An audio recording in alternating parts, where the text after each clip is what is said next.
U.S. Army Ranger, Benghazi hero, Defender of Freedom firearms instructor, podcast host, all around awesome guy. These are just a few of the things that describe our next guest on the Jarhead Podcast, our good friend Kris Tanto Paronto. Guys, I am fired up for this one, so let's stand up, hook up, shuffle to the door, roll that intro. You will treat all Marines with the highest level of respect, for we have earned our place as Marines and will accept nothing less than that from you! This is my rifle. There are many like it, but this one is mine. My rifle is my best friend. It is my life. I must master it as I must master my life. Without me, my rifle is useless. Without my rifle, I am useless.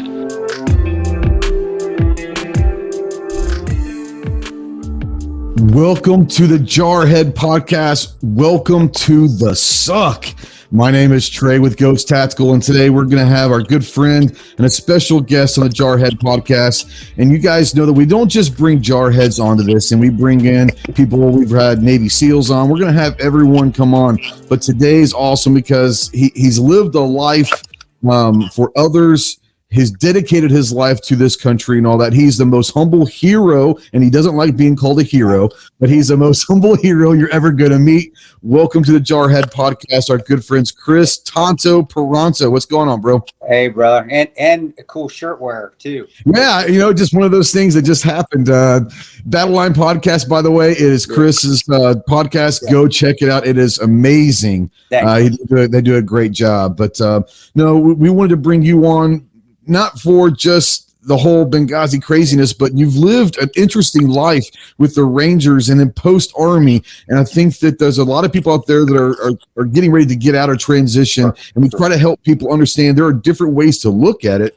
Yeah. But you bring a different perspective on how to transition into civilian life or regular life, if we call it that, Yeah, well, and the military, I wasn't ready to get out of the military. So, I was kind of forced because of a medical having Crohn's disease and not knowing I had Crohn's disease for 8 years. And then, and you military guys, I can speak the language. I can say, well, I'll try to keep it as clean as possible, but we got Jarheads on there. So I know you're not. We don't have to keep it clean, bro. It's all good.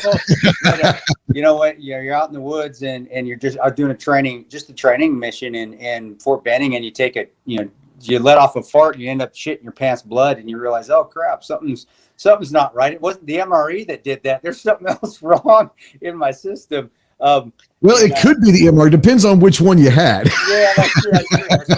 I was like, man, did I just eat chili mac? I swear I already. Oh, I was like, the tuna was always the worst for me. Goodness gracious! Oh, man, I tell you, even the old school ones. I remember the old eggs, the scrambled egg ones. The eggs, if you want to call them that. They weren't eggs. I couldn't even eat. I still could not eat that. I tried, and I was like, no, I can't do it. But that was the transition for me. Was more of a just unprepared, and maybe that's why I took it in stride, because I didn't have to think about it. It just was, oh shit, I'm done. What do I do now? It's like, hey, you're medically discharged. We're going to take you. Which the military did. They did. I got some disability out of it, not enough to pay a mortgage and house bills and kids and stuff, but I can't say that they just threw me to the wolves. Like I won't adhere to that, or I won't say that they. Oh, the military screwed me over. They threw. No, they did what they could within their regulations, within the guidelines. But still, you're looking for a job. I've married at the time, and have a son that's going to have a son on the way. And the transition for me was just it wasn't. I wasn't trying to force anything. But I think that's where a lot of guys get. They think that I've got to force something. I got to find a job now. Just stand ready, stand fast, have yourself prepared. If you don't have schooling, I always recommend schooling. If you don't, it's a good way to transition back into getting kind of reacclimated to civilian life. Is college civilian life? No, college is college. But college can be fun, and it can start to get you acclimated back into what civilian life is, the 9-to-5 grind, or jobs, whatever you want to do. Or if you want to get into contracting, like I just kind of fell into. And there still is a lot of military contracts out there, more so than when I started. And and you can go actually online, these job sites, and find those contracting jobs where when I was going, I started, it was just word of mouth. It was some guy recommending to some guy, and all of a sudden you get a phone call, and it's from a contracting company saying, do you want to go work for us? And that's how I got into it. So I think the options out there are plentiful for guys, and men and women. Guys, guys is a gender neutral term for all you men and women out there. But guys, for all you guys getting out, there are tons of opportunities for you. It's just you have to find a way to start to shut that chapter that you're getting out of. And it's a chapter. Not forget it. Remember it. It's going to allow you to have great perceptions on everything and throughout the rest of your life, which I still use experiences in the military and then also deploying as a contractor and how I shape my views on the world. And I think it's excellent because you're able to see different things because you experience so much. Right. But I still close that chapter. It's like, okay, that chapter's closed. It didn't happen right away either, Trey. It took a while. I'm not going to say it happened overnight. It took quite a few years for me to finally shut that chapter. But once it was shut, I could start to progress onto my next life, which was, contracting was part of it. But even after that, family, I do have a 5-year-old son though, so I still did start pretty late. But getting back and being the best father and husband I could be, which I hadn't been for 18 years. So it's just being able to let it go, not let it go per se and say, okay, I'm never going to think about it again, but try not to relive those. And I'm talking about those glory days. Those glory days are great. Let them be that chapter. That's a great chapter in your life. Stuff to think about, stuff to be proud of, but don't let it still. I'm trying to recapture those glory days because you can't. We're not deploying anymore. You're not going to recapture those glory days, but you can still set goals and have self-purpose on things in the future, which me's my family, but also now I'm fully acclimated in the civilian world, doing a great podcast. Getting into and being an entrepreneur, which I think veterans can be tremendous entrepreneurs because they know how to multitask and they have great ideas. And then also, I went back and got my degrees, which I don't use them for shit, but at least I can put MS on for a grad degree. I put MS on a card, but it gave me purpose. It gave me some guidance. It led me to have a goal. And we need goals. Veterans, military personnel, contractors, PMCs, we've got to have goals because that's how we've lived our lives. And there's nothing wrong with that. And with today's 30-something crowd out there, it's not easy. It's not hard to excel because a lot of them aren't goal-oriented. It's more about complaining about what they don't have. While they're complaining, you're moving past them because you're reaching for those goals based off those lessons you've learned while you were in the military or while you were as a contractor. Yeah, and I think a lot of it when it comes down to veterans, there's a couple of skills that we obviously learn while in the military, but one of them is to compartmentalize. Yeah. And you have to be able to compartmentalize everything in your life, whether it's good or bad, we're able to do that. So I think it's great what you say is take that as a chapter, as a compartment of your life. And you're always going to be a veteran. That's who you are. You're never going to take that away from you, but it doesn't have to be what you are. Yeah. And there's a difference between who you are and what you are. Be that veteran. That's who you are. Be that Marine, that soldier, that Navy guy, that Air Force airman. But don't make that what you are for the rest of your life. I think one of the best things that I ever heard was from a buddy, Charlie Melton, who was a retired Navy sniper. You know Charlie. And Charlie said the best thing that he was able to do is he was able to transition pretty quickly, but he took some time for himself when he got out to just decompartmentalize and just let it. Wow, I just did all of this for X amount of years, and I'm proud of that. But you've got to be able to go understand what it is to pick the kids up at school, go to the grocery store and do groceries, little things that most people take for granted. That's not something that we were used to back in the day. You're right. And also you can enjoy those things because we get to experience those little things like that. I love doing because I didn't get to do them before. So I can enjoy it. That's why veterans can be such a positive influence on the rest of the world because we don't take those little things for granted. Right. We can look at them and go, man, wow, I get to sit here and watch Weird Science today on TV. And listen to my little boy play his iPad downstairs, and while my wife's yelling at me that, hey, do you need my computer to do trace? I didn't get to do that. And that's like, that's just normal life. Well, that's what's so wonderful about being normal, having that normal life is that the little things, those little things that exactly. And so I even tell companies that's why you want to hire veterans because the things that civilians, and I don't say that as a derogatory term, it's just a different, and I'm not trying to put people into categories. I'm just saying, hey, people that haven't served take daily things for granted. Where guys in the military and the veterans, they don't. They like, okay, I get to come to work today. I get to look at this office, man. I get to, I'm not gonna say sit in a cubicle sexy, but I get to sit here and enjoy the fresh air. I don't have to worry about somebody shoot. Well, and I'm not being silly, but I don't have to worry about people really blowing this building up or shooting into it as much so as I did when I was overseas. I get to have a cup of coffee while I'm sitting there working. And, it's and I get a paycheck, and I'm getting a good paycheck, and it's just the little things that we can enjoy. And then I get to go home or go to the gym, or I have the freedom to do what I want to do and go out to the areas I want to go out. Where you couldn't just go out in Fallujah and go catch a movie. You couldn't just go out to. I guess you could. You didn't want to, but I guess you could. Speaking of which, I'll tell you the one thing. The craziest thing is, this is something we'll talk about later in one of the questions, but one of the funniest, I would say, experiences of my life is we had just gotten back from Somalia in 95, and I was over in Okinawa, Japan, and the on-base theater brought Braveheart to the theater. Yeah. You've never experienced a movie like Braveheart, a war movie in a theater full of Marines or military people at all. It's a whole new movie experience for you.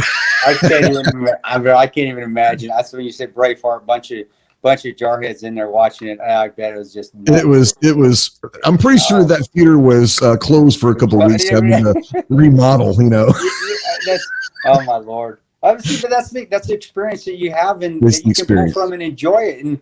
And but when are you gonna go see another movie like Braveheart? First of all, another movie like Braveheart in today's society with a bunch of Marines as well in the same theater. But it's a great experience. And what I'm getting at is being a civilian, and I'm a civilian now too, is that I can look back, or something will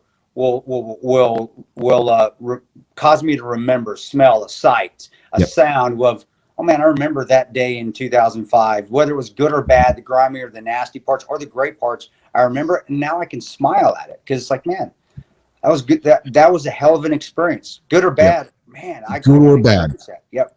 And I love where you were going for with saying, companies should really think about hiring veterans, because veterans bring certain skills to a job. Yes. They obviously can work under pressure. And stay calm. Time management. Yes. I've never met anyone that didn't serve, that didn't value time. Yes.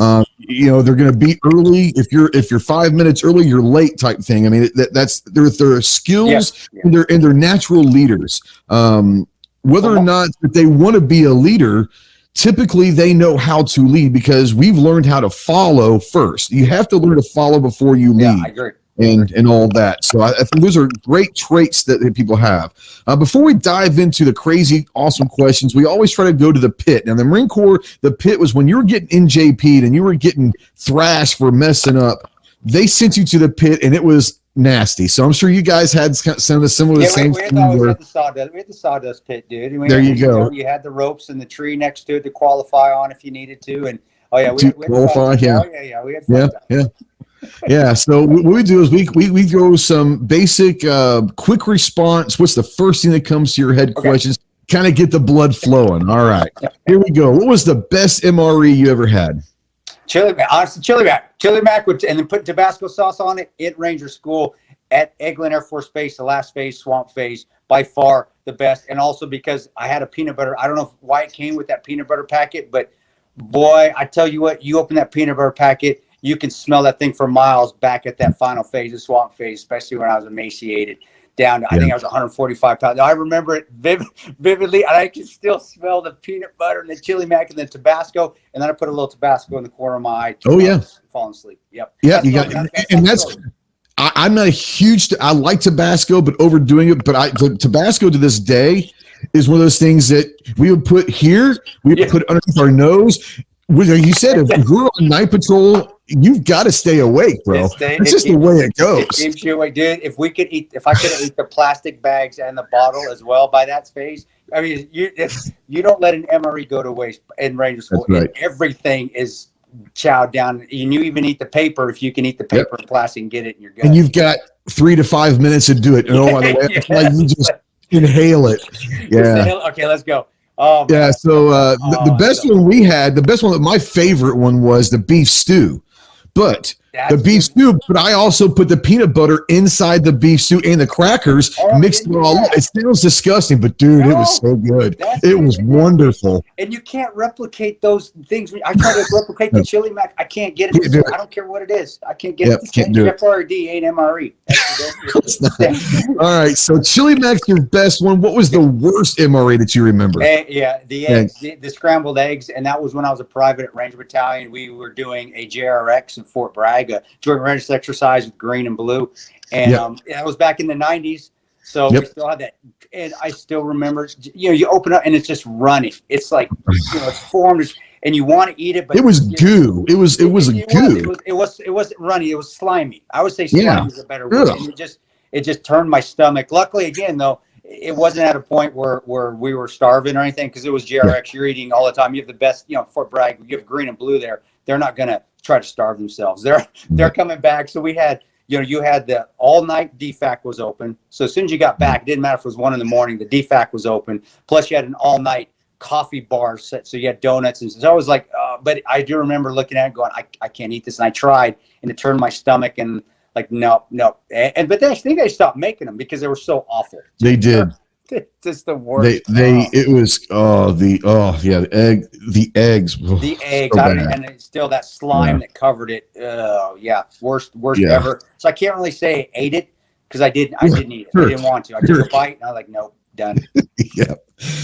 And whether it was in the Army or in your contracting days or even civilian days, it makes no difference to me. What's the favorite gun/weapon system that you've ever shot? What's your favorite one you ever shot? My favorite one, honestly, is and I'm not doing this. Isn't a marketing shout out or nothing. Is my little toolbox, my little Tanto toolbox. My favorite Frankenstein. One, the one that's made by Maximum Defense. And I don't know. I just always love. There's romanticism because of reading of the hunter killer teams and the alert teams in Vietnam. They started to use those shorty carbines all the time. So growing up, that was what I always wanted to have. I just want to have those little cool little baby carbines. Then you get to Ranger Battalion, and I had a longbow. When you first get there, everybody gets an M16. You don't get the cool guns yet. You haven't earned the right to. And you probably didn't even get an optic, did you? Iron. It was irons, and then you have to earn the right to get that first CCO, that first Comp M, and then you have to earn the right to get your ACOG, your free buy. Now, now I'm sure they got EOTechs and all sorts of stuff on them, but I always love those. So that's why I just love my little toolbox. And then the first gen, the second and the third gens I have are awesome, but I just like that first gen because it's almost like cloak and dagger, because you can unscrew the barrel and put it together, and you fold the pistol grip. So my first gen Tanto's toolbox that they won't be made anymore. I still got mine, and it's still my home defense weapon. It sits in my closet. 300 blackout, man. Don't ever get rid of it. Don't ever get rid of it. Nope. Yeah, mine's. I think everyone know me. My favorite that I ever shot. I still love the old Emperor, the old MP5. It's phenomenal. I mean, literally no muzzle rise. I mean, it was just so good. It was so fun. I love it. And I like the semi-automatics, don't get me wrong, but if you've never shot a full automatic MP5, people just don't know how awesome that thing really is. It is. I love that thing. And it just doesn't move. We had to qualify in those for GRS, because when we at the time, that's what we were carrying. If we had to go out, I put one in a computer bag and go out there. That was one of the and it was like, are you serious? I got to qualify with it? Okay, just turn my head. It's exactly. It's literally a point and shoot. I mean, it's one of those. It is a point and shoot weapon system. It really is. It's awesome. It's still you can still feel cool when you hit the. You got to get the old MP slap, and here we go. Man, I feel like Steven Seagal and hard to kill. So I've got one over here, and it's an MP5 replica, but it's chambered in 22 LR. Oh wow! And I love it because you can just go plink with it all day long, and it's just awesome. It's great. That's awesome. All right, what was your first car? First car I had the Banana Mobile. It was called the Banana Mobile. It was an old Toyota Celica. I don't even remember the year it was made, 70s or 80s, but it was banana yellow around the outside, and then the top had it must have been like a leather or a pleather top on a hard top, but that had since been tore off, so it was brown. So it was a little brown, yellow Celica Toyota with a brown top, but I had a cool ass sound system in it. That's all that mattered. So I put Ice-T in there, Ryan Pace, and colors. Man, I was listening to gangster rap and I was one of those kids, those hooligans with a cool stereo in it, and the car is worth about a tenth what the stereo was. Absolutely, because the sound system was all that mattered. It's all that mattered. Absolutely. So we called it the Banana Mobile. I had the Banana Mobile. My buddy had the brown Cloud because it was a brown shit looking Volkswagen wagon here. Brown Cloud, the Banana Mobile. That's what we had. I love it. Oh Lord. Favorite superhero? My favorite's Iron Man. I like Iron Man on the Marvel Universe and Batman on the DC Universe. And I'm big into comics. I love both. The reason being is because they have no superpowers. They're just smart and confident, and they don't give a shit, and they talk trash. But honestly, and in both movies, they're the ones that honestly are willing to sacrifice themselves the most. So no, I like it just because they're both human. That's why I like but they're still probably the two strongest, toughest superheroes out there. And Batman and Iron Man don't give a shit. They don't, and that's why Batman's mine. I you gotta love the Batman side of things. You got you. We're there, babe. Let's see here. All right, if you could play out movie characters, any movie of all time, TV or movie, whatever, any character that you could play out in real life, who would it be? Either Jeff Spicoli from Fast Times at Ridgemont High, because I just be that dude. Who ordered the pizza? Dude. And then or Val Kilmer in Real Genius. Again, because I love. Absolutely. It's because they had I like. They had some great one-liners in there. What's that? They had some great one-liners in that. That's why I love Real Genius, because he had the best one-liners. Super intelligent. Again, another guy just super smart. Doesn't give a shit, smarter than everybody in the room, but deep down, just a heart. He had a heart of gold, and he did. And the Spicoli thing, just because it's Spicoli, man. It's just I don't know. Who doesn't? I mean, honestly, I think we all want. Part of our heart wants to be able to go surf. Yeah. And have a VW van and not care about anything. Not care about anything. Just some tasty waves, bud. That's all. That's right. Ordering pizza in high school, I never tried that, but I should have. I mean, that would have been so great. I should have too. I never did. I didn't have the balls. Maybe that's another Neither did I. You had the balls to do it, or just the stupidity to do it. Or just stupidity, the ignorance. Yeah, absolutely. Yeah. The final one is a very controversial topic, so it is what it is. But is a hot dog a sandwich? No, a hot dog's a hot dog. There's just a Thank hot you. Dog. There's no sandwiches you need. It's two pieces of bread, and a hot dog is not a sandwich. Yeah, there are people out there that think it's a sandwich. Who said that? Whoever said that? Oh, there's this whole movement that hot dogs are sandwiches and that Slim Jims are candy bars. Come on, Slim Jims is cheap man's beef jerky, and then a hot dog stands on its own. A hot dog is a hot dog. A hot dog and a hamburger, you don't find them.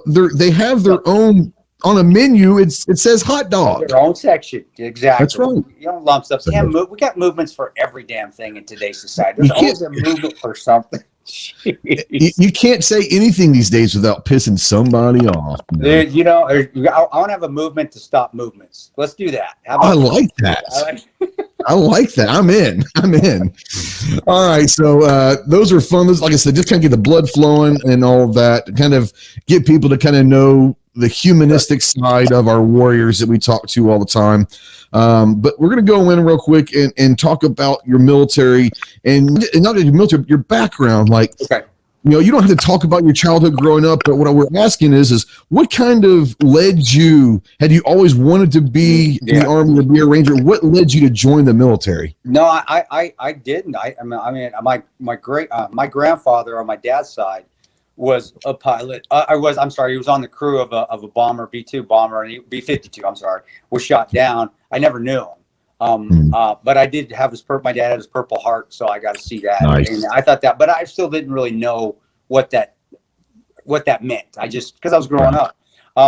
No, I played college. I always had some goals in mind. I always was goal oriented. My dad was a football coach in college. I played football all the way through high school and college. And even then, in sports, I think sports are great. I think kids should play any sports because it does give you the teamwork. It gives you an idea of what goal setting is and how hard you have to work to get to those goals as an individual, but as a team.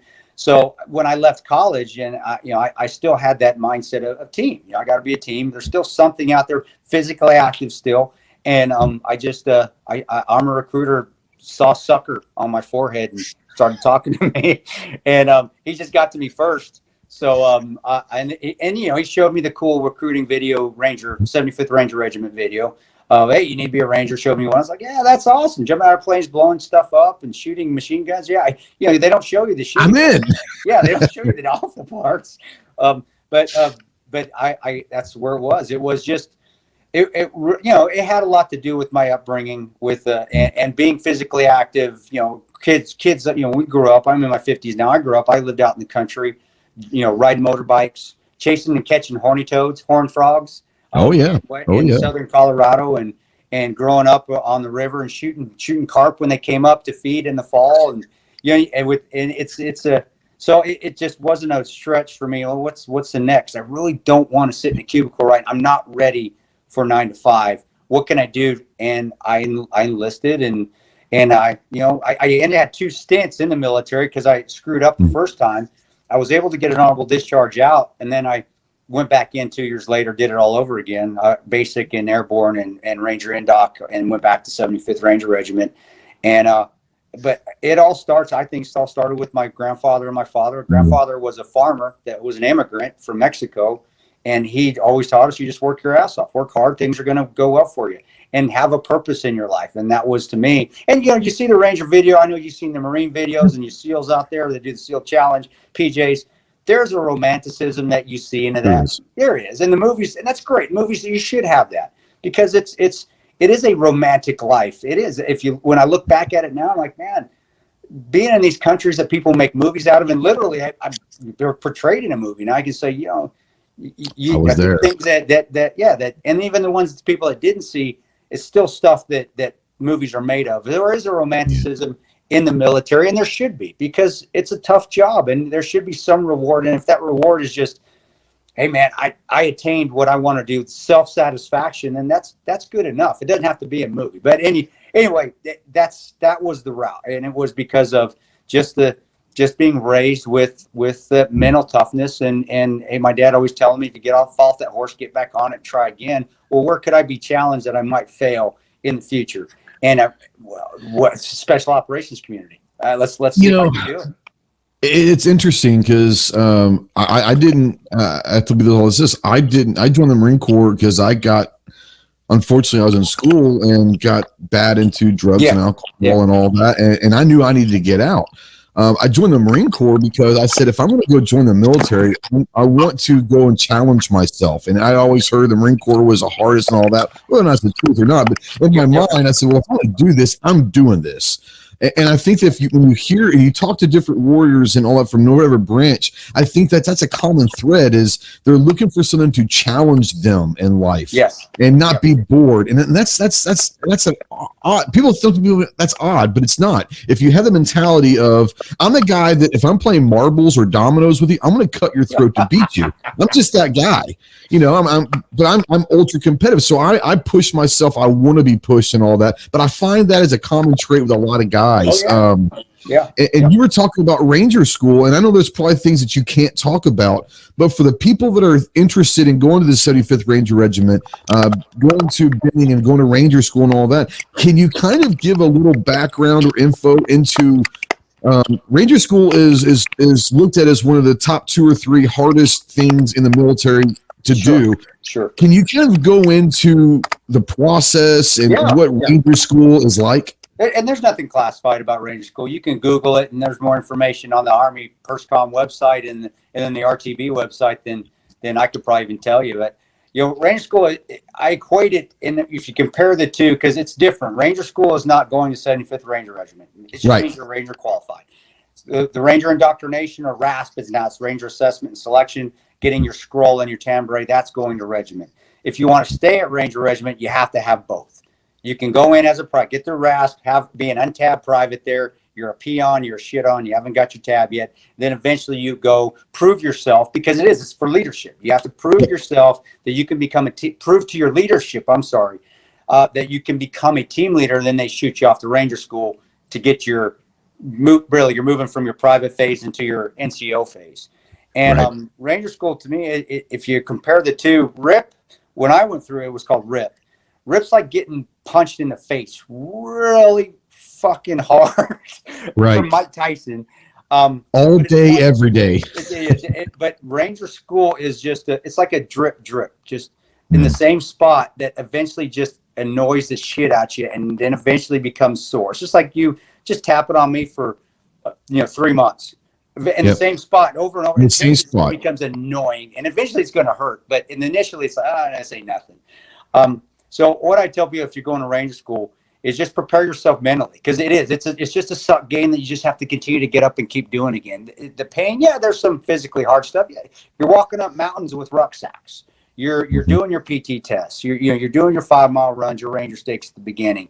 You're moving around, doing land navigation, falling on your face and stuff. But everybody physically can make Ranger School if you're there, because you can carry a ruck. Your body, it's a mental game. Your body's going to get used to it as long as your mind just doesn't quit. I tell you, as long as you don't quit, you're going to make it. They're good. And if they see that, even if you suck, and I don't know how good they are on their graders anymore, on the lane graders. I think they may fudge a little bit. I don't know. It's been a long time, but you will pass. They're going to get you past on your lanes if you don't quit. Yes, you may have to recycle and learn how to do patrolling again, but they'll keep recycling you until as long as you want to be there. And I just tell you, as long as you just want to stay and you don't want to leave, and they see that, the RIs, you're going to stay. You may be recycled 2 or 3 times, but you're going to stay, and they're going to get you through.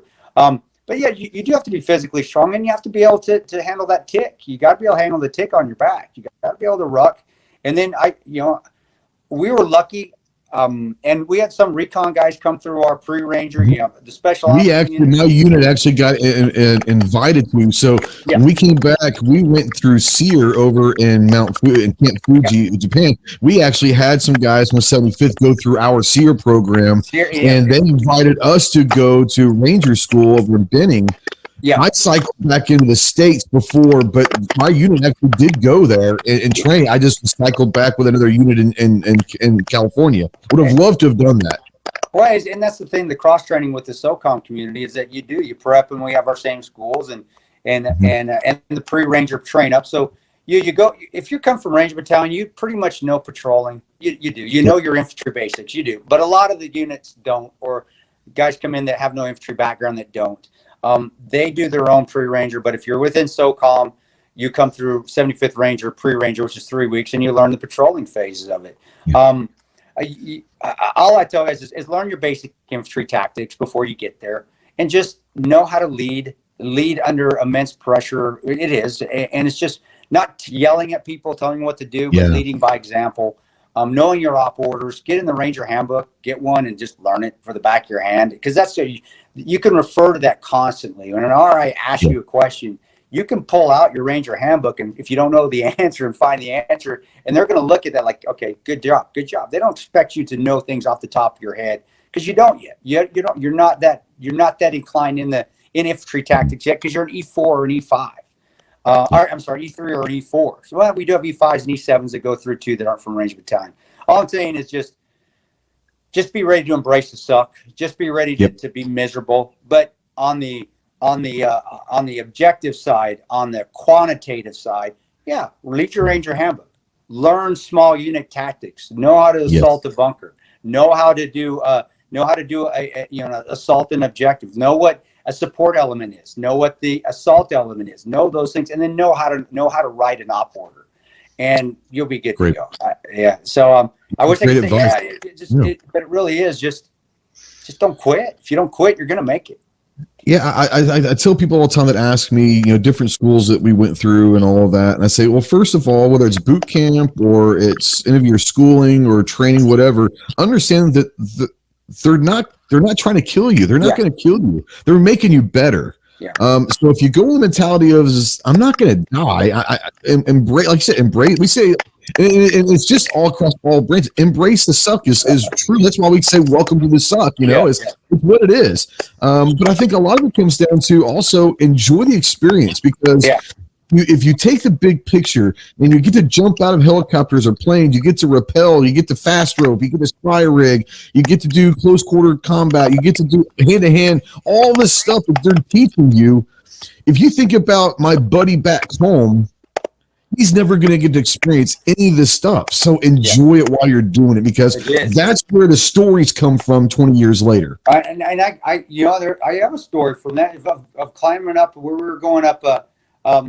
You're going up the side of a cliff face. It's a mountain phase, and it's in the wintertime. It's getting cold, but it's a crisp blue sky out. We're learning how to rappel, and we're learning how to climb up mountains with rope climb up mountain cliff faces. And I got to the top. When you get to the top, you make sure you either have a belay at the bottom, or you got somebody's on belay, but then you have a guy on the top that's watching for the guy coming up, just in case he falls or something happens, where you can still grab a rope. I don't know what I'd do with it, but he might be hanging there, but he's okay. He's okay. But I remember I got up on my turn, so I'm climbed up, and I was tired, and it's cold, and all we had was those green woolies, and those green. Your hands are chewed up. Oh, they're screwed because they suck all the moisture out of them, and it's freezing. So all my fingers look like ballpark franks that have been in the microwave for long.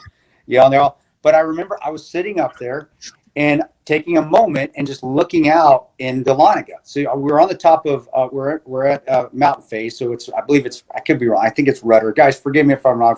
If it's not Rudder. Rudder might be Florida face, but I know I'm on mountain face up top, looking over Dahlonega and the valley and the mountains out there in Georgia, in North Georgia, and the blue sky, and like thinking, and it was gorgeous, dude. It was just beautiful.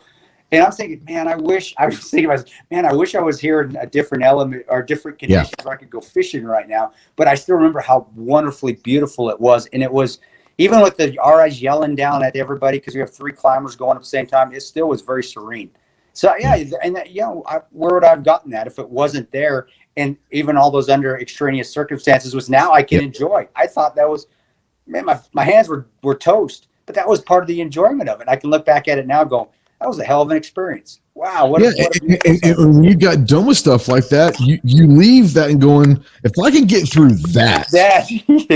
And everything else. And what people don't understand is when we're doing our training, we're doing our workups, and we're going to different schools, they're going to make it 10 times harder than the real thing for a reason. If you can get through the training side of things, the real thing, because what they want is for you to go through hell to build up. So at that point, you're just reacting. And you don't think, and that's where the fun is. It's also where the hard part is, but that's part of it. It's supposed to be hard. You have to increase the duress on your training. So when you need to rise to that level, if you haven't trained or been through a situation that you've risen to that level, you're not going to. I tell corporate, I do a lot of corporate speaking now, which is actually very therapeutic for me. I enjoy it now. Sure. But I always tell corporate leaders, if you're training your people to be here, they're not going to reach here when their situation calls for it. They're going to stay right there. If you want your trainees to reach up here, or your people, your coworkers, even yourself, you have to train far and above the standard to the point of even being discomfort and maybe even a little pain. But when the crap hits the fan and you're under duress, those habit-forming movements, you will get up to there without thinking about it. And you always are thinking, but you're thinking quickly. But don't expect your people to rise to the occasion when you've already trained them down here. And that's why the training is so hard and important. And that's why people do quit. Some people and it's nothing wrong if they're just not cut out for it. That's okay, because if you're not cut out for it, I don't want you over there protecting my six when bullets start flying. You have to weed, and the cream does rise to the top. It doesn't make you a bad person if you don't make it. You can always try again. That's another thing too, is you can, take me for example, I tried again. I got booted out of the military first time I was in. It gave me the chance to try and do it again. It sucked. I had to do it all over again, but I still had that option to do it. And I think it did help me even in Benghazi that night to not give up. Even then, that's an example. Like, I ain't going to give up, because I did the exact same thing you said. I look back at some of those things I'd gone through at Ranger School, getting booted out of the military, the 10 years of contracting before I even got to Benghazi. I went, I've been through this shit before. I can do this stuff again. It's the same thing. That's why you want to get pushed. You want to get hate. You want to get hazed sometimes. Yeah, Corporate leaders absolutely. don't hate your people. They'll throw you up on an EO complaint. Don't do that, man. But in the military, and so yes, you do want to get scuffed up because The blanket parties were real, but the blanket parties were there to make that person better. Raise the bar, or it weeds them out, which is fine. That's just it raises the bar for the unit if they weed them out. It is what it is. You're exactly right. No, I agree. And sorry, not sorry, guys. That's the truth, and that's how it should be. That's how it should be in every facet of our life. You should always want to raise to the levels of excellence that maybe I'll never have to do that again, but I know if I have to reach there, I can, because I've done it and I've been trained to do it, or I've been through the experience and I know I've met that. I can do it again, because your brain is so powerful, brother. As you know, your brain will tell your body it can't do it way before your body stops. If you get your brain trained to say, I can do it, I'm not going to quit, I can keep going, you will keep going. Yep. Before we kind of move on, I want to kind of go in. We always do this. And guys, if you're a veteran out there, anyone, but especially a veteran, and you're in that dark hole and you can't find the light, and honestly, you're questioning if there is a light out there, first of all, please contact me, call me, text me, email me 24/7. I'm always here to help. I can't give you medical advice, but I can sure as hell maybe be an ear to listen and to help you, talk you through some stuff.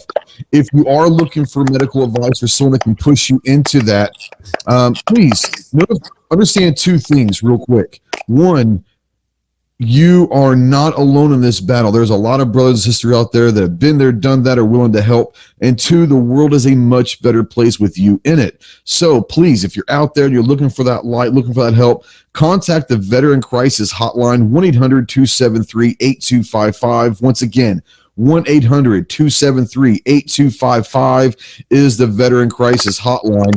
And we're going to spotlight, because this is a Jarhead podcast. If you want to learn more about what it takes to earn the title of Marine, check out Marines.com. But since we do have an Army dog with us, we're going to sit there and say, go check out GoArmy.com as well. All the branches are wonderful. I think that the Air Force, and we make fun, I think everyone makes fun of the Air Force. We call them Flyboys or the Chair Force or whatever. But if you've never been around a PJ, yeah, PJs are straight up legit. So mad respect for everyone who served, Coast Guard as well, National Guard. If you took that oath and you put a uniform on, you got mad respect and all of that. So I want to talk real quick about whether it was in Ranger School or boot camp or whatever. Everyone at CERT has got that, eventually has that oh shit moment, like, this is real. It's happening, and there's no going back from here. I'm here. Yeah. Did you ever have that oh shit moment when the realization hits you like, oh my God, what have I done? Yeah, and it wasn't a combat related moment either. It wasn't where I was unsafe. It wasn't a car bomb. And granted, I remember those very well. The first time I got shot at, the first time a car bomb blew up, first time an IED went off, then I was close enough to see it and even feel the concussion. But my first oh shit moment was getting off the plane, my first trip as a contractor with Blackwater, getting off the civilian plane. You come in as a civilian, you're not flying in as a military personnel. And being at BIOP, being in Baghdad at that time, and it was 04, I believe, 04, 03. It was 03. It was 03. And I remember, things were already tore up because the invasion already happened, now now people are just starting to pile in, and I'm on my own. I wasn't used to that because you always had your army. I was always had Rangers or my Army buddies around me. So you go in as a team, as a unit. Mm-hmm. You didn't. I'm in there by myself, looking around. I'm in the garage, a parking garage. I'm supposed to meet somebody to pick me up in the parking garage. At BIOP. That's your name, on the board. Wait a second. And there's, the BIOP had no electricity. There's no air conditioning. It's very surreal. It was like, oh, man, this is what it looks like when whole cities get dismantled and there's no infrastructure. Which now I know that's how it is, but at the time I didn't know. And the thing is what got me is I was on my own. I had no clue. I had very little information on what I needed to do, who I needed to meet, and I'm down in this parking garage by myself. There are Iraqis around, and they're not catching flights. They're there, and I don't know if they're good Iraqis, because they all have guns. It's not like they're waiting for Delta to fly them to Abu Dhabi. People don't realize they don't wear uniforms in this war, guys. There are no uniforms. Yeah, and that's my first experience really with the man jammies. I'm immersed like, oh shit, I'm here. And then a guy comes out and it was a Blackwater guy from the team. I said had been there for a while. That was his job. I didn't know that was an actual job there to pick people up at the airport from the contracting companies, but that was his job. I do know that now because I got to do that every once in a while. But he walked up to me, and bro, I didn't even know it. I was like this. The adrenaline was so fucking spiked, and there's nothing going on. Yeah. And I remember he hands me an M4. He hands me a magazine, and I remember I tried to put the magazine in the mag well, and it dropped twice. And I remember he looked at me and he goes, "You sure you're a Ranger?" I was like, "Holy shit!" And that was really my oh shit moment of, "Oh, this contracting stuff is for real." Because that was brand new. Nobody really knew what a contractor was. Nobody could tell me. I didn't know. I just thought it was still sort of military. So I'm used to doing stuff with my brothers around me, or there's infrastructure. The commanders have already got it set up, so you're going out and trucking out on Humvees or Deuce and a Halfs or whatever, or you're getting on a helo and you're flying, you're landing in an LZ in a base. This was meeting somebody in a parking garage that there are no Americans around. I'm straight up American. I got no ammo, no weapons, nothing. And this guy's supposed to meet me. It reminded me of Trading Places, where I'm one of the Duke brothers, and you got Biggs over there, which is Eddie Murphy, hiding in the shadows. He just peeks out of the shadows, and hey, are you Kris? Are you Kris? Are you the Paronto guy? Yeah. And we jumped in a truck, a light-skinned Hilux, and we shot down Biop. And I had body armor on. I took it. He gave me body armor. It didn't fit me, so I took it off. I hung it out the window. I didn't know, because that's what he did. He's just like, you probably want to put that outside the window, just hang it on the side there, and just shot down Biop. And and it was like that. By the time we got on Biop, though, the adrenaline went from the oh shit to holy shit, this is fucking awesome. This is like, all right, and it's on, and it was. Again, I'd be like, oh, it's a blown up time. No, honestly, when all that started to happen, and I thank God for it, I had already got my feet wet, and I'd been in country for a while before something tried to kill me. Yes, there was stuff going on all over in the city, and it's awesome to watch an Apache gunship do a gun run over Solder City when you're hiding on the top of the building. It's awesome to see a light armor vehicle with a grenade thrown behind it. It's awesome to see it come back, nobody dead. But see the what it does to a vehicle. But those LAVs were strong, tough, man. But they probably took a beating over there. Yeah, they did, and the bad guys, the terrorists, hey, they're not dumb. They figure it out. Yep. They know how to get to us. But that was my oh shit. Where okay, I'm in it now. What? And this isn't Army Ranger. This isn't Army stuff. We're Wild West. It's Wild West. It felt like the fucking Wild West. And it was awesome. And I know that you and I were talking, I don't know when it was, a few months ago we were talking, and I think that my best friend from the Marine Corps got out and was with Blackwater at CJ. I think that you guys actually knew each other, and he was there. I think he was getting ready to get out of Blackwater as you were kind of coming. He crossed paths for a little bit. Because they were, I don't know how long that he stayed in. He may have been gone to another contract as well, because there was different contracts. I think that's what he did.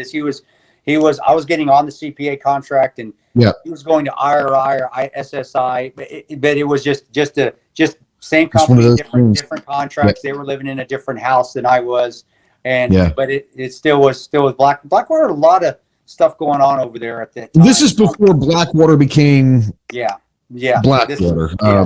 It is what it is. And I remember, it was just one of those things. It was just kind of cool. Small worlds, and all of that.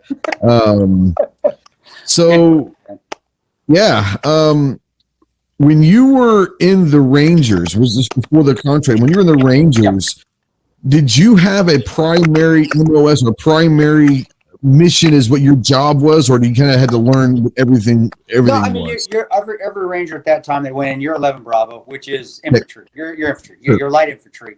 And then you can go off and shoot off to different areas where you can go be specialized in mortars, or you can go specialize in the Gustav, I stayed up. I specialized in the line and then also weapons, which was the 240 Bravo. So I was a machine gunner, and then that's an awesome weapon system. Thank you guys for making that. It's your gun, and then and then transferring to the line, which was room clearing.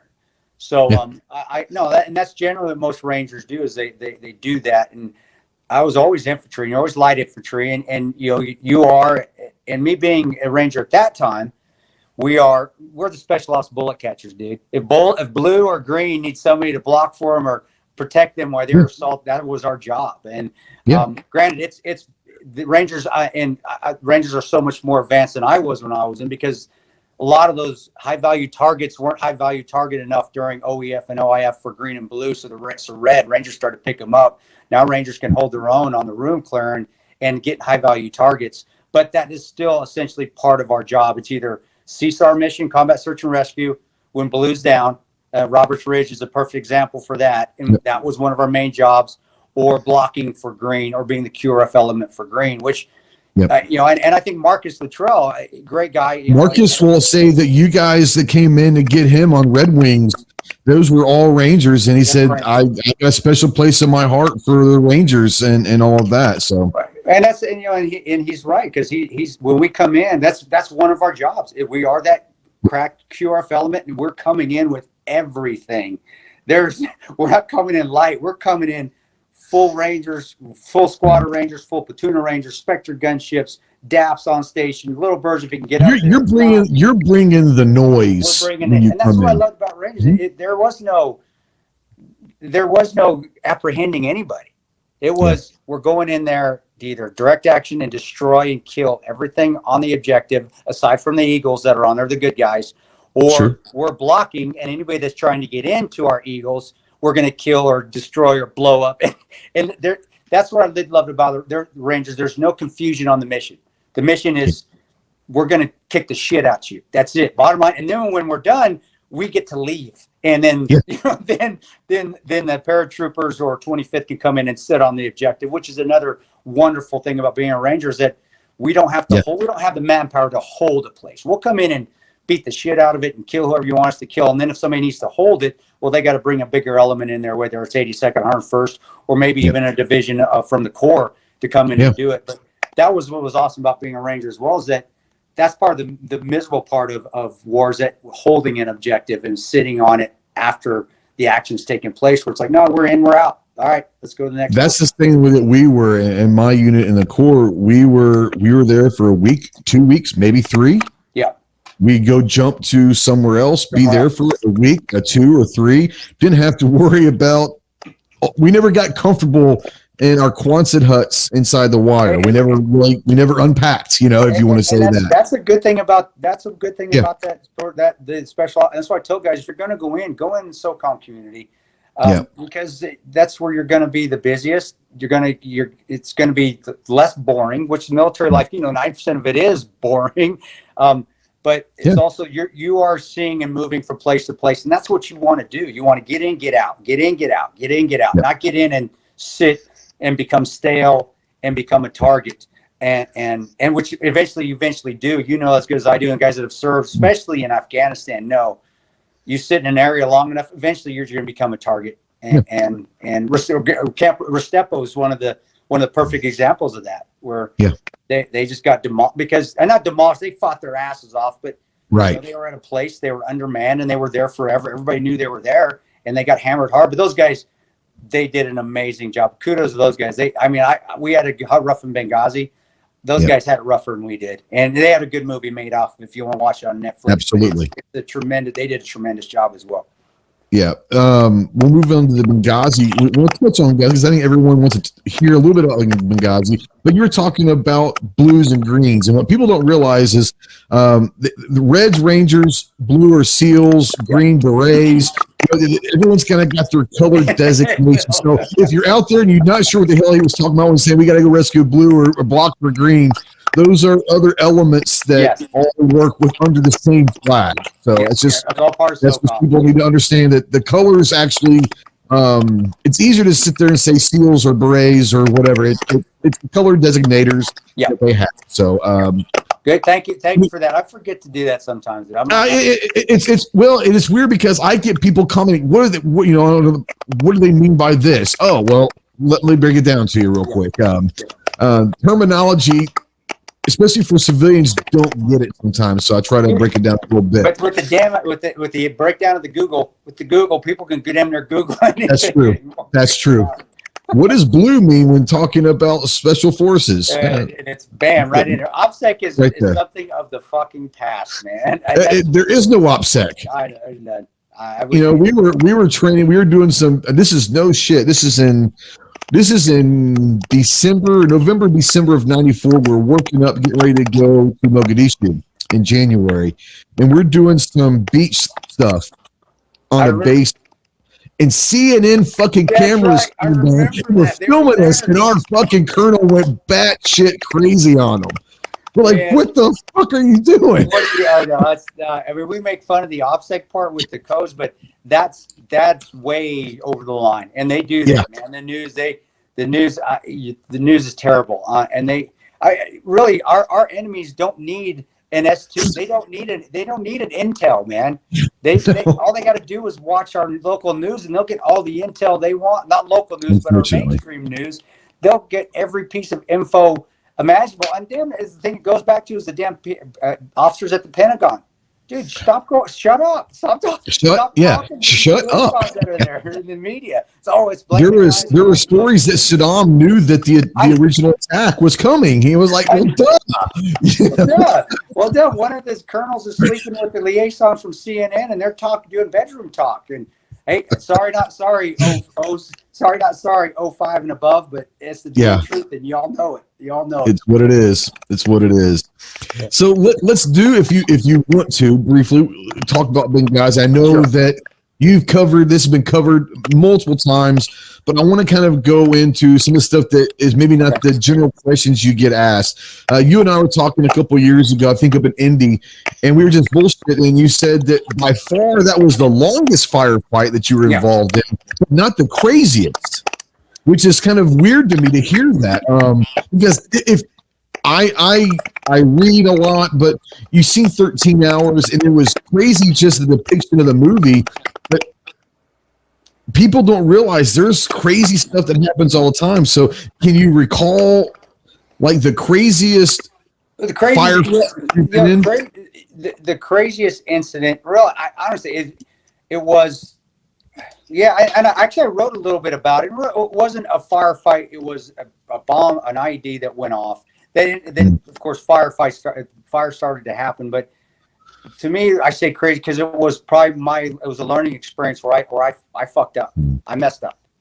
And it wasn't Iraq. It was 05. And I said I did write about it in my third book, a little bit in the Patriots Creed, because it was a guy that did something right that I learned from. So when I say craziest, I should say craziest as being because I knew what to do. I just knew it was knew what was going. That one, the whole atmosphere was crazy, but in your mind, it wasn't crazy time. It wasn't crazy. It was this is hey man, this is we know what we need to do. Let's go get it done. And my experience, and again the training, like we talked about before, the experiences, the getting up here, I was able to reach those pinnacles up there because I'd been through it by that time, so I knew what to do. But 05. And I remember, and the reason I remember it because I remember watching these two little girls play all day. And it was towards the end of one of my trips. I'd been there for about 8 months at that time. And it was in the Mansour district of, which is west. It's going towards Fallujah. That's going west, right? Help me out. East from Baghdad. I'm looking at a map, or east. I wasn't there. I don't know. I was out by then. Baghdad to the Anbar province. Yeah. Route 10. I was out by then. I didn't. Get to or didn't have to go over there. I don't know. However you want to look at it. West, since you're going west. But anyway, you're on the west side of the city. So basically, you're between the main city and Victory, and you're on Route Cardinals. This is where the Mansour district is out in that area. Right. Well, I remember watching these two little girls play all day, and to me, it felt like I was back home. You know, I've been gone for a long time, but now I'm watching something normal in Baghdad. That's not normal. You know, oh my gosh, kids are playing, they're just being themselves. And I still remember them being happy. And I remember me being happy, going like, man, this is, again, another experience that you don't expect to find. That 5 minutes of your life that you feel normal again. Yeah. Normal. You did. And I remember, okay, so the whole day was crazy because we kept having cars run at us. The reason and this was State Department. I was not CA at this time. I was working for Blackwater State Department contract. And I had a great team, Trima guys. I had this other ranger called Joe. His name was Joe Spino, still a great friend of mine from 3rd Bat. Well, he's my big guy. He's got the Mark 46 out there. Anybody that's coming near, I said, dude, do not let anybody near these gates. You draw down on them. They are. Yep. And so he's out there, but he keeps telling me, he goes, and he's been with me since day one too. We've been together, been on the same team for damn near almost a year at that time. And he keeps telling me, he goes, Kris, man, something's squirrely going on out here. And you get that feeling. Like, okay, something's squirrely. This is weird. All right, well, I said, make a call. I said, well, we got 2 exits. What do you think, Joe? He goes, well, these cars have been running on me. There's a Mercedes that's sitting out there. I go, well, is it low? He goes, I can't really tell if it's sitting low or not. I'm asking if it's low because if it's full of IEDs. The weight, absolutely. Well, he goes, well, I can't tell, but it turned off to our back exit. Let's go ahead and take the front exit out. I recommend that. Let's deviate from the plan. It's like, all right, roger that. So let's deviate. And I'm the detail leaders, but I rely on my guys because they're brilliant. And I've been with them. I want their advice because they've been there just as long as I have. They've seen just as much as I have, and I trust them. And I got my driver, Lucas Harvey, goes, right, I second that. Let's go out the same way we came in. Let's deviate from the plan a bit. So I roger that. Okay, advanced team, K9 team, you guys are staying here. We're going to shoot out. I'm shooting out with our military guys. I was riding with, I had a company of Minnesota National Guard guys that were attached to it. Okay. I said, I'm going to jump in the lead vehicle with the Minnesota Guard guys. We're going to go start blocking traffic, and you guys wait for my call. Well, we head out. Head out, yeah. And we get about out to the circle. It's about, I would say, less than a half a mile, if not even that, from the front gate. We block it down. You know that you got to lock these places down because we have a high value target with us. The ambassador of Iraq is my guy. Oh, wow. Yeah, and we got to get him out. Bam, we got to shoot him out. So we're blocking everything so he can just zoom out. I got 2 little birds that came on station. I go, roger that. I go, Dan, Laguna, Booger, can you guys come in? We need your cover because something's happening out here that's a little weird. And he goes, roger that. And they're Blackwater little birds. They're not military little birds. They come in, they're hovering. Little black ones. The little Magnum PI, the little M6s. Those things are badass, by the way. And so they're up there. You know, I see the gunners up there. I see War Baby. I see the other gunner. I can't remember his name up there. But they're circling, and I'm out there in the middle of the traffic, and I'm blocking traffic, and it's just getting chaotic. You know, it is. And again, it's not a firefight. It's just the situation, just the day is chaotic because now Iraqis are getting pissed because I'm blocking traffic. There's traffic everywhere in Baghdad, regardless. A military convoy comes through. Not my guys. They're coming through a circle that I'm blocking. I let them go through, and as my team goes out and I see my team, I say, roger that, you guys are clear. My team shoots out. They go through my circle and they take off. So I got Suburban, I got the Ambassador's limo, I got another Suburban, and then I got a trail vehicle in the back. So it zooms, and it's beautiful. It's awesome. I mean, you're seeing the guys are awesome. People don't know they don't understand how tactical driving and evasive. If you get guys that can do evasive driving in the same, it is beautiful. It is beautiful, and they're traffic because they're right there. I mean, it's right there. Oh, it's gorgeous. It is. And I get chills thinking about it because, like, man, that's still one of those beautiful things you see watching guys that know what they are. And this is the ambassador's detail. I got the best guys that know what I picked them. You guys, and so I know these guys know what they're doing. And then I hear boom, and I catch the overpressure, and I look. And my advanced team is sitting still back at the compound because they're going to QRF the element. So if we get hit, we got another QRF team coming. You're on standby, yeah. Roger that. And I'm with the military guys, so when the advanced team goes by, we jump in our Humvees, then we go, so we got a third QRF element as well. Because you know as good as I do, sometimes you need to bring the fucking heat in some of those ambushes. Yeah, bring it. Solder and what's his name? Zakawi, yeah. They didn't play. Yep. Well, it bows off, and I look, and it's right where my advanced team is. So first I'm like, oh, fuck. And I hit on the radio. I go, Don, you guys good? Don Taylor, a former SF guy, was the leader of the advanced team. He goes, roger that, we're good, but this is close. We're getting out of here. And they shot out. Well, everything went fine. Honestly, everything went fantastic, as it should be. So you're at Tanto, where's the chaos here? Well, it was controlled chaos. It went out. Everything's good. As I'm coming in and we're pulling in we're the last element, I get my military Humvee, we head in. One of the low birds bounces off and heads back. And my brain is not thinking about little girls. It's not thinking about the military convoy that I let You're locked in now. I'm locked into. I'm tunnel vision. What's my mission? My mission is to get my team in, the ambassador safe home, call it a day. I'm not thinking outside the box of collateral damage. I'm not thinking out of the box of, I just let a military Humvee team go through. They made a left. They made a left down towards where we were just at. That may have been the team that got hit because we went out the wrong gate. They were, and as it heads back, it's Dan Laguna. Dan has a lot more experience in country than me. He's been in combat before. He's a special operations aviation regiment pilot, which, you know, he's older than me too. A lot more experience. Well, he gets back. I still come in. I don't shoot my team back. I'm not thinking anything of that at all because my brain is just wrapped around what's going on. My brain's going crazy. It is. It's all over the place because I'm just thinking, get my team in. I'm not thinking what I should be thinking of. Who else do we need to go help? And I remember I did see him an hour later. I didn't even think about it. I just let it go. And I was like, we're done.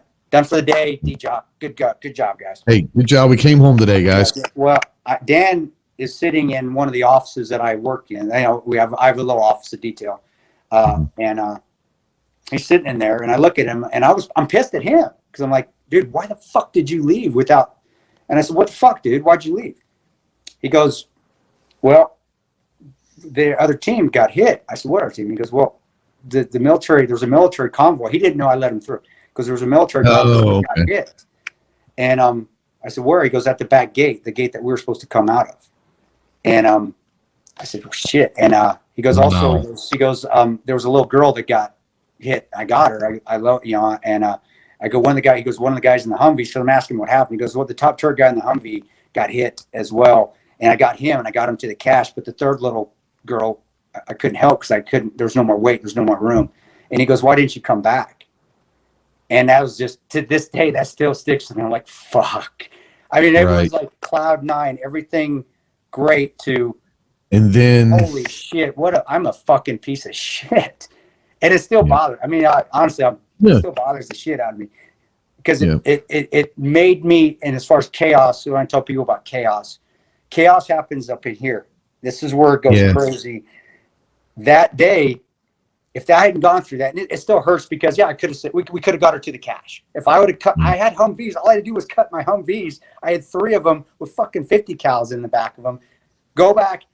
I wouldn't even think about my Army brothers that I let through. I mean, my brains, they got hit because we made the right call to come out the front gate. They just became a target of opportunity, got hammered, and guys got hit and died because, well, I made a call, and then I made the wrong call not going to help out. But I learned from it. I learned from that. So from there on out, I never thought of just the mission. I thought of, okay, mission, what else is going on around me? Where can I still find work? You know, like clearing rooms. Right. And that's where Benghazi, where it was, I was still always finding work. It was never, we're good. Now, what else can we do? Well, who else do we need to help? Are we not going to help? Bullshit, we're not going to help. Bullshit, yeah, exactly. So that, what to me was, when you asked me chaos, it wasn't the fire, because I really don't think I never really was in chaos when bullets or bombs were going off. Things just kind of focused. It was the chaos in my head that I was able to control after I fucked up, but somebody died because of it. And that hurt me. That really hurt. So that was my other chaos story that I just didn't have time to talk about in India. And honestly, it was hard at that time to talk about it too, because I still like I failed something. No, I hear you. And thanks for talking about it now. I appreciate that. I think that brings a humanistic element to what people think of warriors. They think that they're just robots, and there's a human side to everybody, and you're always thinking about stuff. When you were in Benghazi, and everything has been documented and all of that, what I want to go into is what you were talking about. If you watch 13 Hours and you do all of that, when you get to Benghazi, you were the only ranger there, but you were there with Marines and some other SEALs. How did, from a contractor side, coming from different elements, obviously you've been trained in a lot of the same kind of stuff, but was there a learning curve with terminology or with how you did everything? When we go through a CQB, might be different than what you guys. Was there a learning curve? Or is it just, hey, we're locked in? No, not really, because when you go through the GRS vetting course, they give you a terminology, so you all have the same terminology. But really, still up clear. I'm good, green, red, blue. Everybody knows what you're talking about because we really are speak the same language. But GRS, there are certain GRS terms that you use that are specific to the job. So you don't have those little communication issues between inter-services, between branches, between units. And and by that time too, all of us had been GRS guys for quite a few years. So we all had it under our belts. All of us were older, so we knew that, we all didn't have to get along. We all didn't have to hang out together. Sure. The camaraderie is there regardless because we know the job.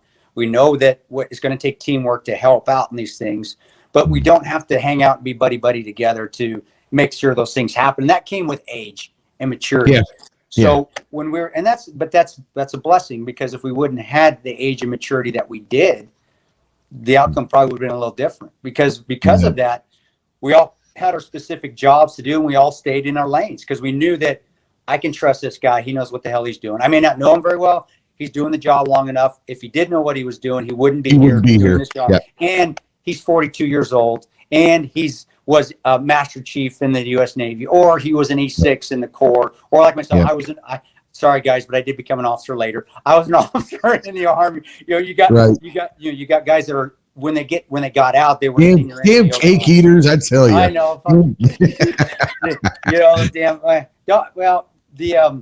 But that thing is all of us were senior, and again, you just tell when you're around guys, their mentality, the maturity levels, that we know what the hell we're doing. But the terminology stuff, that's a GRS terminology thing. Okay. We did have it where you had to learn it too, because when you went through the GRS vetting, if you didn't pass the terminology stuff, well, you didn't pass the course for that either. So it's something that we had to learn. But it was awesome, brother. It was a perfect team to be there that night, even though we'd all been together for 30 days. That's it. Yeah. As a team. All of us been contracting for a while, but that team, 30 days was it. Yeah, and it's one of those, if you haven't seen the movie 13 Hours or read the book, or it's phenomenal. The whole idea of what you guys went through, both mentally, the physical side, obviously, but the mental side of, one, the frustration of what the hell are we doing, first of all? Like, why are we standing here? Yeah. Are there anything, and I don't know if you've been asked this before, that weren't in the movie? Was there anything that wasn't depicted out there that always sticks in your mind? Is there a smell or when you think of that night, what's the one thing that comes to your mind that be kind of cool to hear? Just the air, the tracers. You can't depict. It's hard to show tracers in movies. It really is, or at least in ours. You see the night vision, the bullets in the night vision. That's pretty accurate. But the tracers is what I remember at the beginning. And the IR, people don't realize the IR is used with night vision, and it is. The IR is not used to lock in on target on someone. Yeah. It's for identifying. A lot of it is get that shot out, then it goes off, because if they do have night vision, that thing works both ways. It's just pointing right back at you. So you do have that ability to night vision, take the shot, let it off, or just point or mark targets. With it. But I remember the tracers at the beginning when I came out of my hooch and I saw the red and green going up in the air. And from working in Afghanistan and Iraq quite a bit prior to, and then I was in Sebha for a little bit in Libya before Benghazi. The damn Tobu tribes and stuff would be fighting each other down there. It's an awesome sight to see, dude. I wish all people could see that. And then here, there's a difference between just shots fired and a firefight, and somebody who's doing an attack, because it's just the reverberations and the firing of the weapon systems and the concentrated fire, and then the tracers going up. I still remember it, and I still remember going up in the sky that was clear, the stars up there. But then also seeing the hazy glow of, because by that time, stuff, they had already started to light fire and all of that. And then it just getting bigger, and the embers and the glow, and it's beautiful. It how beautiful. And another where they showed it a bit, but when we climbed up in the top of the buildings, looking down, because Boone and I thought we could get some suppressive fire from those buildings that we were climbed up, we cleared. Looking down in there, I wish they would have took a longer picture of seeing all that carnage, because it was gorgeous, man. It's just, it still resonates. The colors just pop. Smells, it smelled. We had the sheep farm slaughterhouse. So yeah, I still remember. No, that's true. I didn't even think about that. Yeah. Yeah. I was thinking like the gunpowder, the different powders and the different, incendiary stuff that was going around. I didn't even think about having the gunpowder. I really don't remember the powder smells. I remember the fire. Yeah. I remember the smell of the diesel smoke. I do remember that, but the blast with the gunpowder coming back or what, it didn't remember that. I actually didn't even bother me. And I wasn't wearing hearing protection. So I remember the first few shots, my hair, but then I took it all in stride. Didn't hurt anymore after that. I just remember what sticks with me more than anything are just how beautiful and the colors, how much they pop and how much they pop that night. And the thing you can't put in a movie, the massive heat. Yeah. Running into that building the first time I ran in through the doors when it was my turn to go look for the ambassador, it was like I hit a wall of heat, and I wasn't ready for it. I wasn't used to running into a fire of that magnitude, right. And the diesel, and it's like, bam, I hit the wall, and it felt like I was running into a pizza oven. And wow, it was yeah. So it's but the smells particularly, I still remember the sheeps and the sheep shit. Yeah. And then also just the smell of rotting fucking meat all the time because there's a shit slaughterhouse in the middle of summer right there. Right in the middle of it all. Yeah.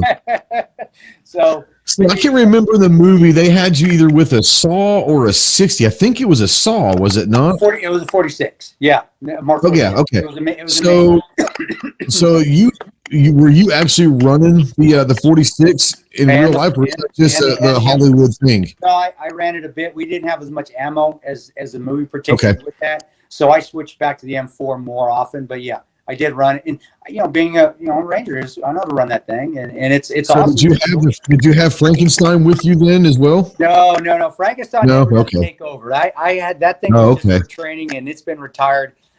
We had. And they were very reliable weapons. They're heavy now in comparison to stuff people make, but we had 416s, and so I was running HK. That thing ran beautifully. I never got a chance to run the 416. We were using the old Colts and all that when I was in, but I heard everyone that says that ran the 416 was the greatest weapon for the rifle. It was a great one.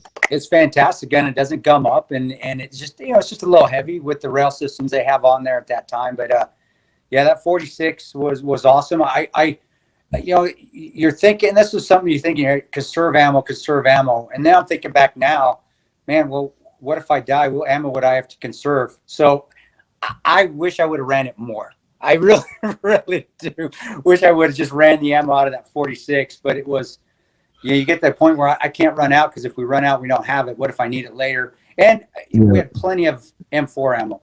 So it was just stacks upon stacks on the parapet wall where you just change mags and you keep shooting. Well, and what most people don't realize is when we get ready to go somewhere, you take foreign weapons training.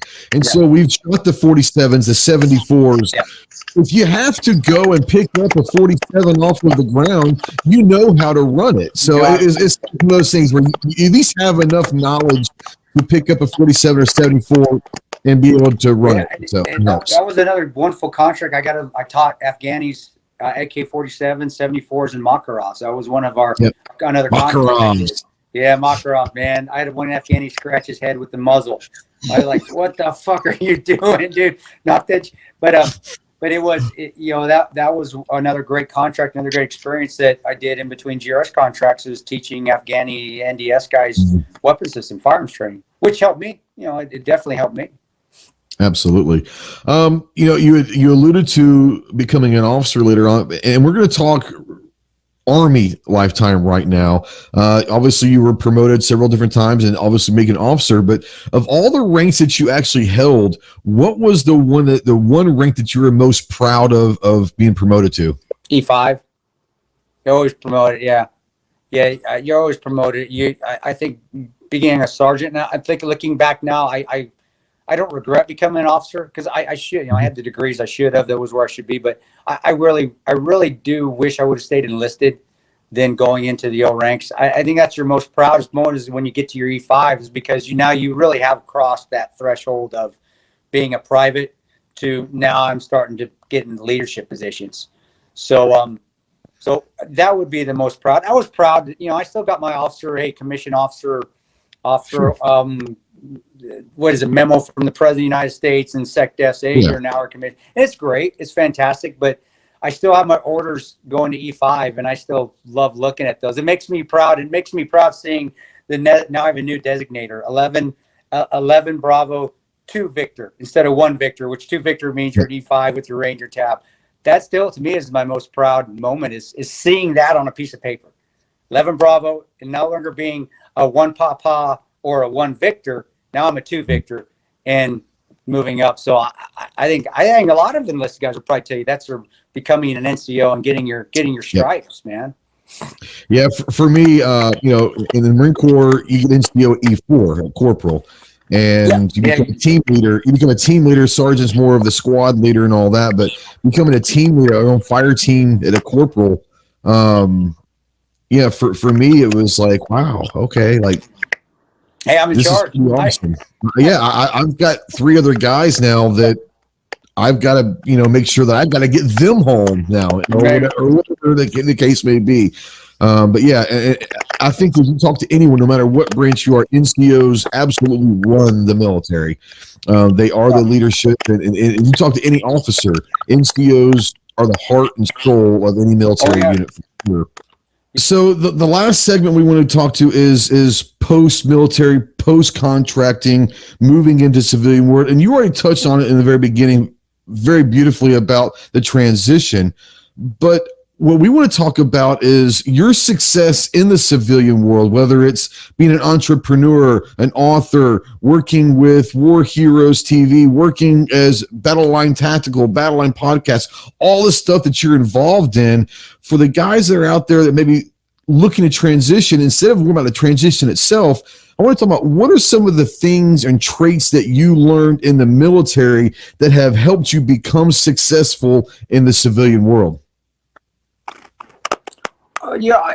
Goal setting is there, and I always tell set a goal, have some purpose. You got to wake up with some self-purpose in your life. But on the other note, and it's almost contradictory, is that when you have those goals, don't look of when you're going to reach that goal. And I learned that at Ranger School. I'll be honest, that was a Ranger School thing. It was because when you looked at the ending, it's like seeing that door at that fun house that just, as you're walking down that hallway, and it just keeps getting farther and farther away. Where if you just look at, okay, what do I need to do today to reach that goal? What do I need to accomplish today? And you're taking it in shorter increments. Then it doesn't seem like it's so far away from you. Whereas that's where I think a lot of people give up or they quit, is they have a good goal, but it might take them a while, and they don't know when it's going to end. And you don't. You maybe have set a date that a string of dates or a few weeks of dates, but it's when they look towards and I got to reach it here. That's when the goal just seems insurmountable. And like I said, if I would have looked at the end state of Ranger School, when am I going to graduate? I wouldn't have made it. I would have, because it would have seemed so long away. Where it came to the point of, and I got this after Fort Benning. Fort Benning, I looked at it that way, the first phase. I was like, okay, gosh, Florida's just, okay, if I make it all the way through Florida, I'll graduate on this date, swamp phase. And it just seemed like it was going to be forever. So in my mind, I said, okay, I got to stop doing that because I'm just getting more and more depressed. It's starting to suck worse. The little hours are starting to hurt worse. All right, let's just get through the next hour. All right, got it. Yeah. All right, let's just get through this. Let's just get through this patrol today. Got it. Yeah. Okay, let's just get to tomorrow. All right, let's get to the next meal, whatever that is. Whatever you got to set yourself to. It's 3 feet at a time. Get there and keep moving. And that's on the entrepreneur world. It's the exact same way. You can't. Very rarely is there going to be a quick rich scheme. I'm going to win the lottery, right? No, it doesn't work that way. In this world, even especially, and being an entrepreneur, it's okay. What I want to do is something I want to do that's fun. Money doesn't make it fun. Believe me, guys, I was probably the most miserable in my life when I was making the most money. It was awful, a terrible life. I had an awful life. It was more of, what do I want to do that's fun? Well, training is fun. Hey, the merchandise actually, it's becoming fun because it's part of me, and I'm a goof. I'm And one thing in the movie that is wrong, Pablo is a better dancer than me. I can't dance that well, so that is awesome. Using the Kim, the Kim light. I did that. But he is better dancer than me. He's got more than me. But anyway, it's that I just okay. How do we do it? All right, let's like a T-shirt. It's not like, oh my gosh, I want to make $1 million selling T-shirts. It's all right, what do I want to put on this T-shirt? That's my first goal. What color do I want? That's the second goal. Is it fun? All right. Does it look fun? All right, let's change it up a little bit. Okay, tomorrow I'm not done. Let's get up tomorrow and figure it out. And as I've done that, now I'm at a point where I can look. Oh, and I never intended this. I'd never any intention of doing any of the stuff I'm doing now. It just kind of morphed that way because the goal was, well, let's just keep getting better, adding stuff that I enjoy doing. That's fun. And if it takes off, it takes off. If it doesn't, it doesn't. But I'm still going to keep reaching and make it the best product that I can make it. And here I am now with, with sponsors, with products, with being an entrepreneur with Battle Line, with the podcast, that it just happened. And I tell people it's better to be pleasantly surprised than be disappointed. It really is. And taking it day by day, and especially guys that are going through issues, and you know them as well. You have the hotline there. That's what I tell them with going through depression and stuff. The hope is gone. When you're going day by day, there's hope every day. Because, all right, today was good. It's going to get a little better tomorrow. All right, what can I do to make it a little bit better today? Let's go to the gym or go for a run today. All right, you know what? That felt good. Let's do that tomorrow. All right, let's get up and claw our way tomorrow. You just keep grinding. And that's the advice I would give people. And that's why civilian life have been able to. It took me 3 years to figure it out, though, brother. It didn't happen overnight. It took me 3 years and a gun to my mouth to figure it out. What do I need to do? And then also family, making your family better, closing that chapter of military. That was my family. Those are still my brothers. And inviting your family into your world, you know? Yes. Well, because my wife and I work together. She runs everything about time. So keep saying that.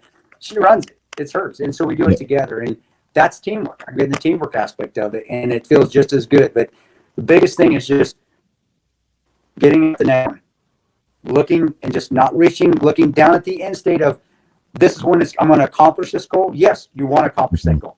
That's the end state, but not setting a date. At least that's how I saw it. It's just, I'm going to get there.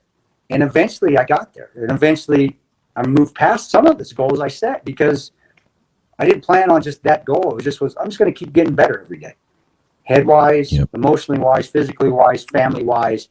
And I can use all those experiences, Army, contractor, deployments, to feed from and learn from them to apply to my civilian life. And civilian life actually now is easy and fun. I went through all the hard stuff. I know how to do it. Well, raising a 5-year-old, a 16-year-old, and a 12-year-old is that's a whole different issue. That's a war on its. That's a whole different kind of war. What I want to talk about real quick is I'm going to give you time now to tell people what all you're doing, whether it's the podcast, the training, whatever, and everything that you're entrepreneurship. Where people can find you, if they want to find you on social media or someone get some training from you or any of that. I want to give you a few minutes, kind of talk about where people can find you and on all the stuff that you are doing. Yeah, on the training for me, website. I have a website now. It's a necessary evil in today's day and age. You have to have some sort of e-marketing and e-commerce sites. I think that's where things are going to be honest with you. And as veterans, take advantage of that. You can do all this stuff from home and get things set up. But I have my own website, Paronto.com. And on that website, there's drop-down menus. You can find Battle Line Tactical, the courses that we have. I try to do one a month, maybe one every 2 months. 2 months. I don't do a ton of them, but they're therapeutic for me. They're fun, and I think people learn from it because I did a lot of instruction with Blackwater in between contracts. In fact, I vetted guys that were going on the GRS contract. I was the lead instructor for that. So it's something that I've done in other parts of my life, and it's fulfilling and it's fun. I love guns. I love being around guns. I do. I love being around people that like to shoot. I love seeing the confidence that people get when they're new to guns and start shooting. Like, oh my gosh, this really isn't as bad as the news makes this out to be. This isn't some piranha that's going to eat my hand off. It's just a hunk of metal. It's wonderful to see their eyes light up and it's a tool. But BattleLineTactical.com. Social media is a necessary evil. I hate it. I nuked my first accounts just because I had to purge all that from off, and I had to remake myself just as a better person. But I have the social media back up. I don't have a Twitter account. Twitter's awful. Twitter's just mean. That's so I don't do that. But I do.